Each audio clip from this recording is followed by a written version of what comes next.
Já estamos aqui com Cris Aragão para a gente continuar falando de cultura. Vamos falar de cultura? O que você preparou para a gente hoje, A gente vai dar uma volta, né? A gente sai assim da família real britânica. E vamos lá para as profundezas do Brasil. Maravilha! Sim, vamos trazer hoje um filme chamado Ex-Pajé. Só o título já é muito curioso. E aí a gente vê o ex-pajé, vamos dar uma olhada na imagem. Vocês veem que ele não está exatamente com a cara de pajé, pelo menos o cabelo se mantém, ele está de gravata, na floresta. E o que é isso? É uma história de um filme em que o diretor, o Bolognese, foi lá nas profundezas do Brasil, em Rondônia, e descobriu que os índios estão tendo uma convivência com as igrejas evangélicas muito maior do que se imagina. Quer dizer, esse caso não é um caso atípico, é um caso que está se espalhando pelo Brasil, então, muitas vezes, largando, deixando para lá até as próprias crenças e a cultura deles e tudo mais.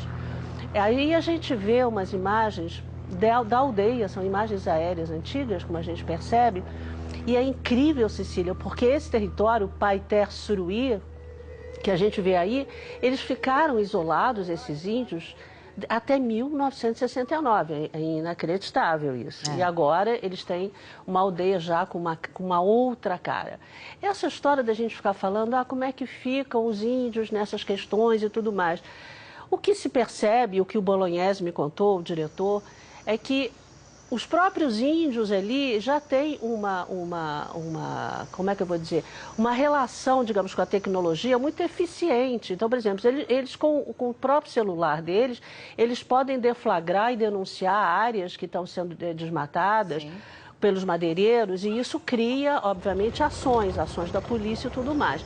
Isso é interessante, então tem um lado bom, né? O lado que eu acho que foi um lado um pouco triste, vendo esse documentário, é a tristeza, Cecília, desse pajé. Olha só, ele entrando ali, uma inadaptação a coisas que não fazem parte do mundo dele, e ele tem que se adaptar. Ele conseguiu, então, um trabalho como zelador, como porteiro de uma igreja evangélica, porque ele próprio estava se sentindo um pouco fora da situação, tendo que entrar um pouco na realidade daquela situação, das igrejas. Antigamente a gente falava em catequese, lembra? A gente estudou na escola.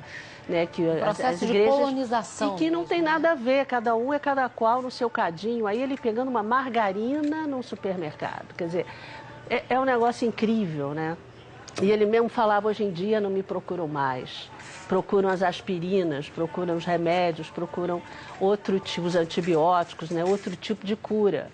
Então, fica essa inadaptação, fica uma história brasileira a ser contada, mas eu acho que não é uma coisa da nostalgia.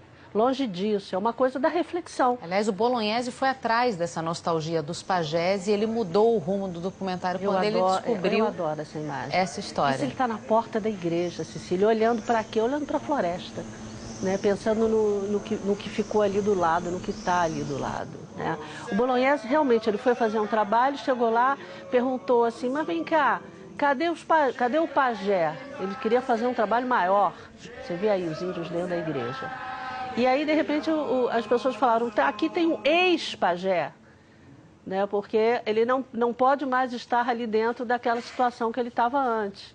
E ele, inclusive, tem uma cena, a gente acabou de ver, tinha um mosquiteiro, ele dormindo dentro dos mosquiteiros, e ele precisava ficar com as luzes acesas, porque ele achava que os espíritos vinham e iam brigar com ele, sabe? Como é que ainda misturam os dois? Brigar com ele porque ele não estava mais sendo aquele pajé que ele deveria ser. É uma coisa muito bonita.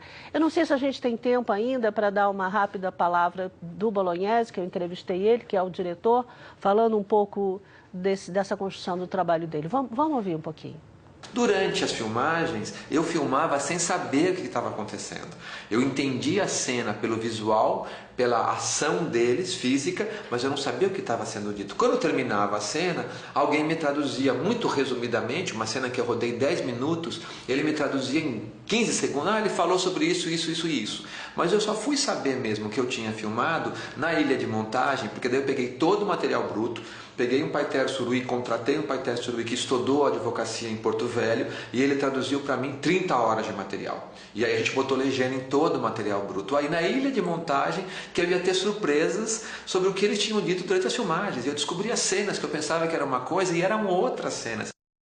É fabuloso isso, quer dizer, você vai com uma disposição, vai com o coração aberto para contar uma história, chega lá, se depara com um desconhecido, volta, né, e reconstrói a sua história.